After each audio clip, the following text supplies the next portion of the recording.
Hello learners, welcome to this online session. Today we are going to cover the topic on research in public relations, and this comes under Advertising and Public Relations MJM 029. My name is Dr. Maithili Ganjoo and I'm a professor of advertising and PR. Students, it's interesting to see what we are going to be discussing today, which is we are trying to understand the role of research. Now, research is something which is like a foundation for any marketing tool that is used. In the marketing space that we exist and where public relation is an important topic, we know that marketing, advertising as well as PR, they intersect and they sort of work in tandem with each other. But the base of this tandem, the base of this strategic outlook that each of the component has is basically research. Before we get into the details of the research, let's move back and actually look at what is public relations. Public relation, it connects the organization, which could also be a brand or even a person, with other people who are important to them, which means that sometimes when we are talking about a brand, we would be talking about the customers, or we would be talking about the consumers, we could be talking about the financiers, we could also be talking about citizens if the organization is the government itself, or we could be talking about people at large.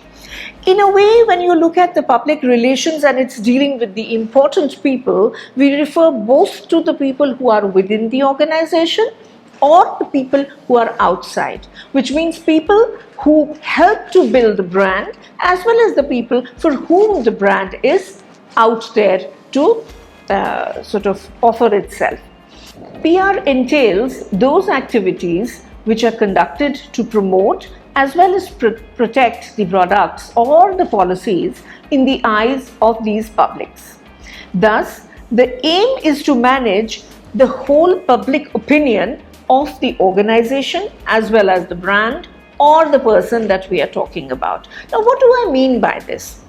What I mean is that since we are talking about a connect between the public relations organization or a brand, to be comfortable, and the people who are dealing with the brand, the people who are there because of the brand or people who are there for whom the brand is there. Therefore, it is important to understand from the brand's perspective what and how these people think of the brand. Therefore, the opinion that the people carry about the brand is going to be very important for the brand's success. Therefore, whether it is the consumer who has a certain image of the brand and who buys the brand because that is the image which the consumer wants to identify with, or if it is the person who is behind the building of that brand, who again has to be someone who is invested in the brand, the opinion of both these people is very important for the brand to do well. And that precisely is how public relations helps to develop a certain opinion. Therefore, when we look at the key functions, we realize one of the major function of a PR department or an agency would be to enrich the company's reputation. That is why you would have often heard a definition by any known theorist which would talk about PR being the reputation keepers, or people who are able to manage the reputation of a certain brand or a company. It's because the opinion leads to a certain reputation, and it is that reputation because of which you are able to pull the people to buy the brand, or you are able to get the people to be associated with particular brand. PR professionals, as they move along, also have to be very skilled publicists, which means they should be able to publicize the good aspect, the relevant aspect, the aspects which make that particular brand or particular organization attractive that is something that a PR person is expected to be doing. Among other strengths which a PR specialist has to have is to be a great strategist. Now, what do I mean by that?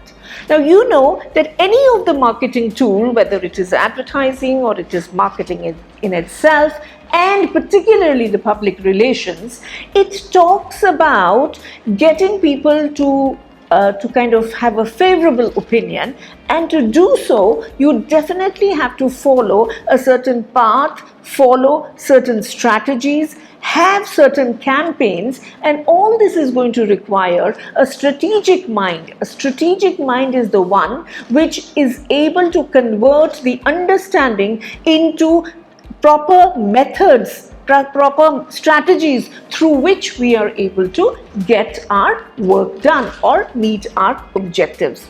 So the PR person has to be a great strategist, in the sense be able to build very good strategies, effective strategies and campaigns which are going to put the organization or the brand in the best possible way in front of the whole world.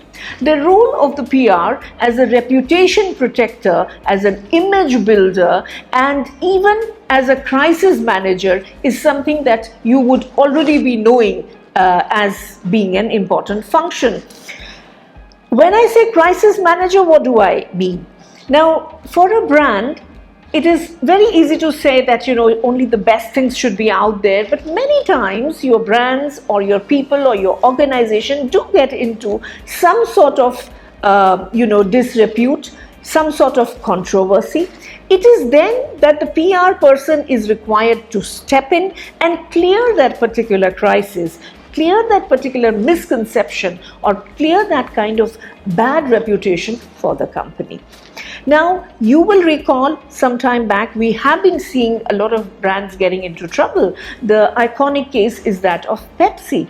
We saw some years back how Pepsi was dragged into a controversy because of its usage of certain products which in the making of the drink, which were considered to be unhealthy. And at that point of time, when a lot of uproar took place around that, it was the PR managers of that particular brand who came up and rescued, or at least explained or tried to put across the viewpoint and manage the crisis for them. Similarly, you would remember Maggi, another brand from the Nestle, which got into a sort of controversy, and that is where the PR managers were able to resolve that crisis. Many times, this crisis is not just limited to brands. A lot of political figures, a lot of celebrities, several times you will see that they fall into some sort of controversy, especially certain films. Like, if you will recall, there was a certain film that came out called Padmavat, and there was a lot of crisis that suddenly there was a lot of controversy around it, and there was a lot of anger, anguish that was there within certain communities. And to put all that to rest, there was a huge PR exercise that was done by the organizers of that film, the producers of the film, in order to see that the reputation of the organization, as in the film-making unit, as well as the actors, was not harmed in any way. So these are the kind of situations I talk about when I talk about crisis. And I'm sure this is something, as PR students, you are already familiar with. So I will quickly now say, what are those qualities that we look for, or you are already familiar with, when you look for a good PR person?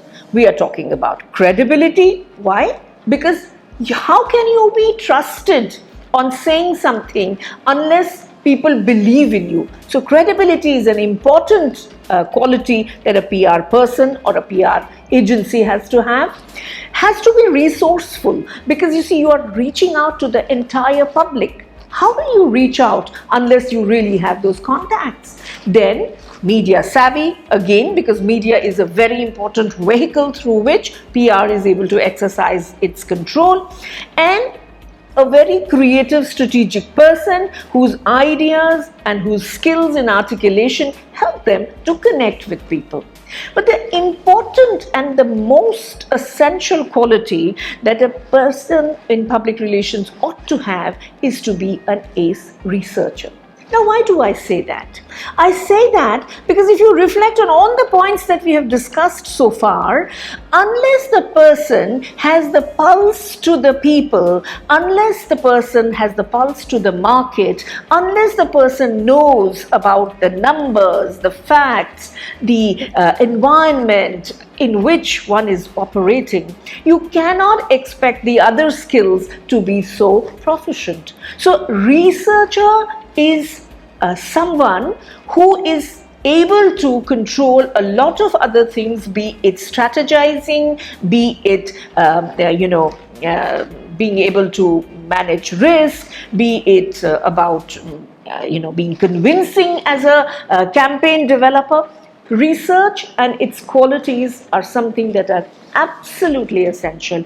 And on that note, we will move and we'll try to understand what research really means. This whole idea is to contextualize for you the need for a researcher, need for research for effective PR. I start by reminding you of some of the PR processes that you are already familiar with. One of the processes that I have picked up just as an example here is the process which talks about planning, research and evaluation. So essentially, whenever a PR strategy is put in place, you start by initially understanding people, which is what research is all about. This is where a situation analysis is done. This is where the target audience is understood. This is where the market is understood, and this is where the phenomena that one is trying to create a public relation for is understood.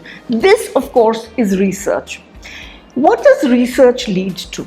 It is good research that helps you to establish your PR objectives. Remember, and you will always recall this, that anything and everything in public relations should begin with setting the right objectives, because PR, advertising, marketing, they are interconnected, but they have their own job to do, and the distinguishing factor always is the objective with which each of the component of the marketing tool begins to address the situation. So here we are going to be talking about setting up of the objectives. Once the objectives are set, and once the research tells you what the environment is for, how you're going to be able to get to that objective, you come to the stage where you develop a strategy. Strategy leads to a certain campaign or may lead to some sort of intervention, depending on what the objectives are. And finally, these are rolled out. After a while, when the PR exercise is done, is the time to sit and evaluate the impact of that exercise in order to see that the objectives have been met or have not been met. That evaluation study also forms an important part of what we call research. Therefore, you will see on the right hand corner of your slide the two particular round buckets are talking about the research and the underlying importance of research in public relations, where we are able to sort of find out a lot of information which help us put the objectives down. Objective lead to the development of the campaign, and then the evaluation. It is only the evaluation of that particular campaign which helps you to further move into an understanding that is done in order to figure out the objectives. So in a circular fashion, it starts with the research and it ends with the research in an effort to understand what the ground reality is, so that the problems are identified and objectives are fixed, and the strategy and solutions thereafter. So research is a systematic investigation of any phenomena to find out the truth, Truth we understand in a scientific term to be something that is objective, that is verifiable, which is reliable and measurable. Now these are characteristics which come to us from pure or natural sciences. But as a social science subject, we tend to tweak it a little bit. Why do we do that? Because we are not going to be doing a research in a laboratory system. We do a research in the social space, dealing with people. However, doing a research also has another issue, which is that many times people refer to research as they refer to commonsensical understanding. It is very important to understand the difference between the two. The common sense understanding, which by and large is sort of makes sense, is not research per se, because it lacks the rigor and the systematic collection, systematic analysis which a proper research has. So let's understand what we mean when we talk about research. Research, we all know, is to search again for the information which is there and which is required. In the context of public relations, it's important to understand that research can either be secondary, which means it is a research which has already been done by others and is now available for scrutiny, and there is primary research, which is a fresh research which is done or fresh inquiry which is looked into. When we talk about secondary research, it plays a very important role in public relations, because many times the information that is being sought, say about a brand or about a government policy or about the way people behave in certain situations, or people buy things, we are able to read up, or we are able to learn from the research that has already been done. We have listed the kind of secondary research which is available and is important for a PR person. This includes the books, it includes government papers, the census. It also includes other researches that are done on the topic or around the topic. The most important thing is that with the help of the secondary research, a PR person is able to put down the objectives or set out the objectives for a certain campaign or a certain strategy. The primary research, on the other hand, entails going and getting the raw data from the market. Now this raw data of course needs to be sifted later, to be made sense of, which again is a laborious process. It's a process that consumes a lot of time and a lot of money. Therefore, secondary research is something that is often acceptable and often preferred as the type of research done in PR. I want to get your attention to this syndicated research. The syndicated research is essentially research that is initiated by the brands or the client themselves. This is a new phenomena, or it is like an existing phenomena in the corporate world, where the brands themselves take up a third-party market research company to go and find out in the field, do a primary research to get facts, to get understanding of the consumer, of their brand image, or how people deal with, or how people look after their sort of needs or have their own attitudes, etc. The syndicated research is done very systematically again, and it is a primary research. I have also listed down some of the leading MR agencies in India. These are usually big corporates, and they may be based in one place or one country, and then they have branches all over. Like we talk about IMRB, it's one of the oldest research companies in India. It's an international company, and it is based in Bombay, but it has offices all across the metros, the cities, and even into the rural sort of scenario, because they do a lot of research for big clients like HLL or like Nestle, etc.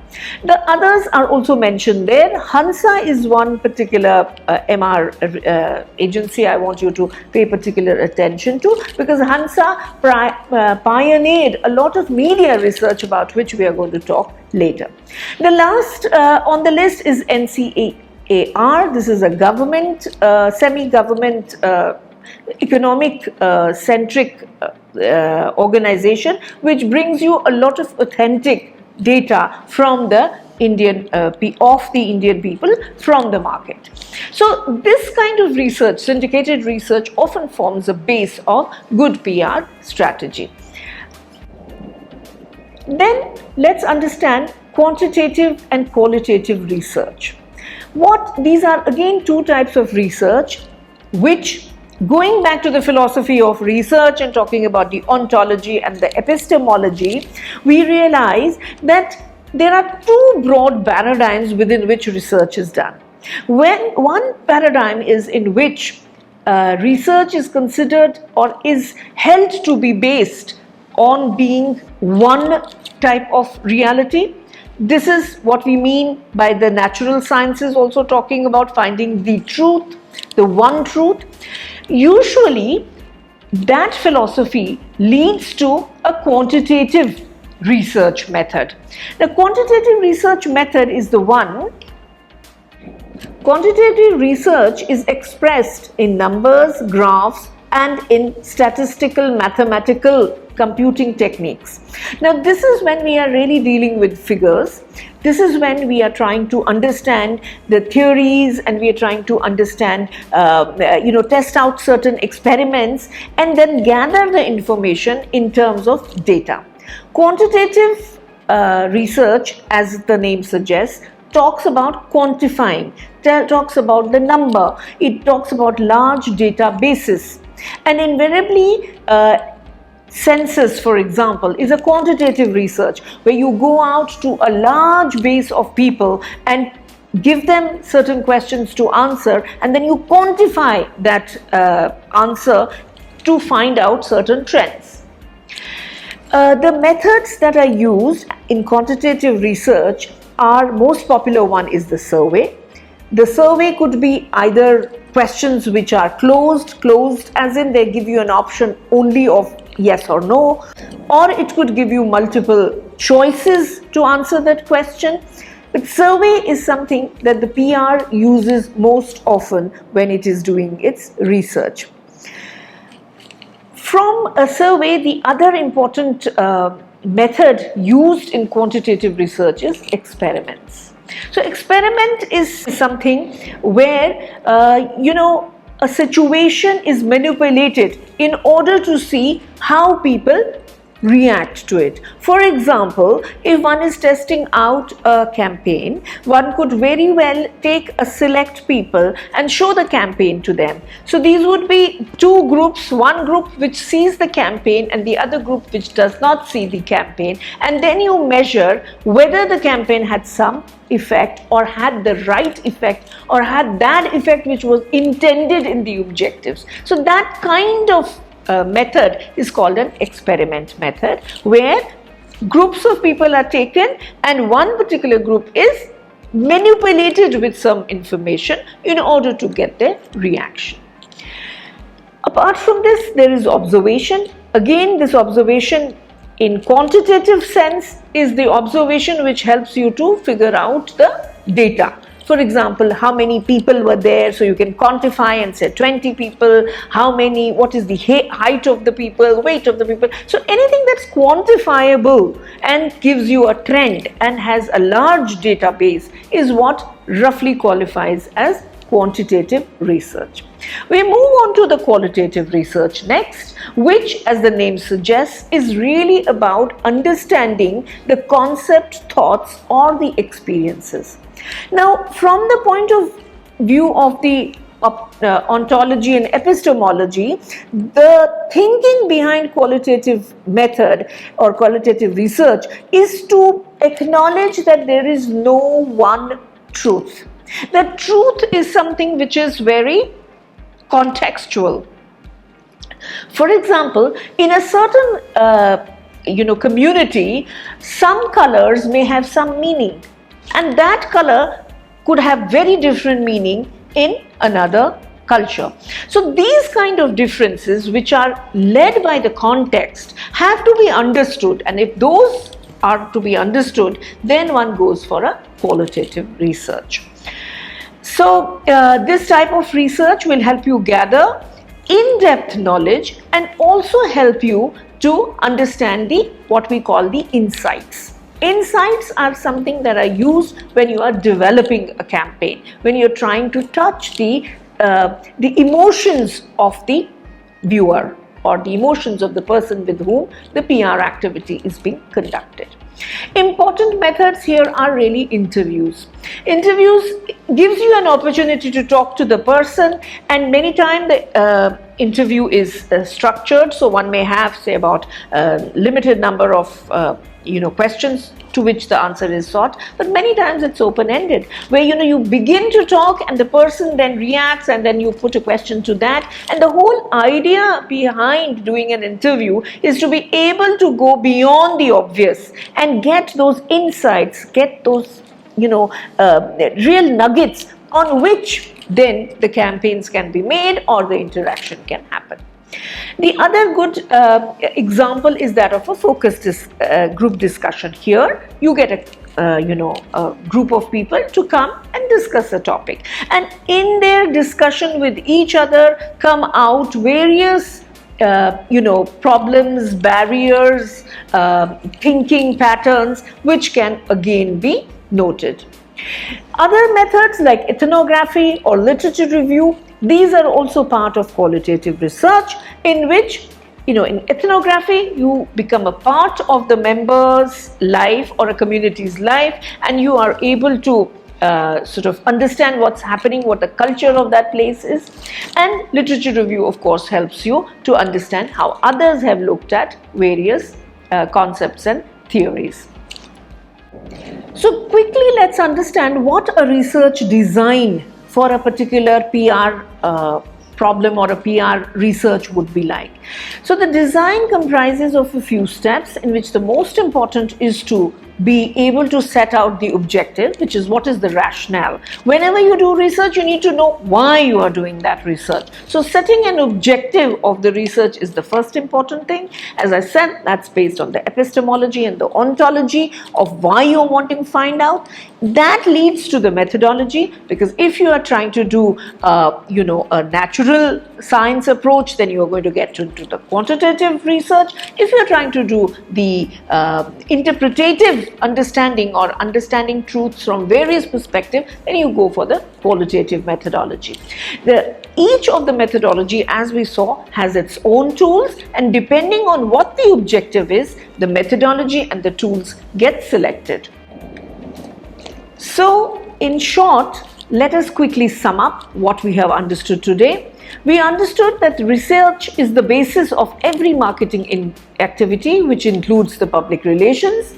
As a public relation professional, one must understand research so that they are able to base the judgment, or they are able to base the facts in a systematic way, and be able to differentiate between what is fact and what is common sense. Secondary research provides us a wide range of information about the market, the brand and the media, and therefore is a preferred choice for research in public relation. Primary research is also very important because it helps you to understand the people and how they are feeling. The qualitative research, which is based out of a huge data, gives you the statistical analysis. This is important for setting the PR objectives, and qualitative research helps to find the insights which are helpful to develop the campaigns. Media research has emerged as one of the specialized research today. It helps to decide how to reach the publics through the available media. Thank you.